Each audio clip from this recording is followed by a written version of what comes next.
Of lead contamination will always be a dark part of history, and as Brent Weber tells us, Superfund designation and a unique governmental partnership continue to make progress in the cleanup.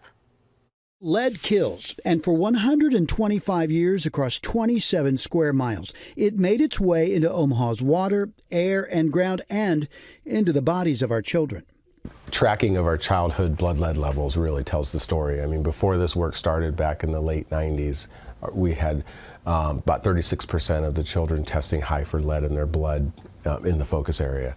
That's down to under 2% now. While nearly 14,000 homes, daycares, properties have been cleaned up since 1998. Today we learned that work will continue as the EPA announced renewal of their federal-local partnership. $34.3 million, including a $4.4 million grant from HUD over the next 7 years, will help continue the Superfund site cleanup. But we're really trying to bring to the fight are the resources to help identify contractors that can help do the lead-based renovating, identification of the lead-based issues in the paint. So we're really proud to make sure that these checks are getting in the hands of communities like Omaha. But it just allows us to continue the important mission of keeping kids from being lead poisoned, whether it's from lead-based paint or it's from the contaminated soil in their yard.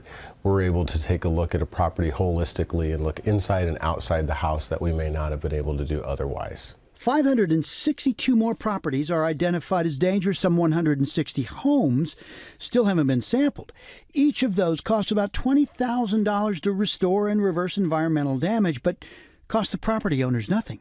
A lot of this contamination happened in the late 1800s, early 1900s, and it's still there. This is an example of property where the work has been completed.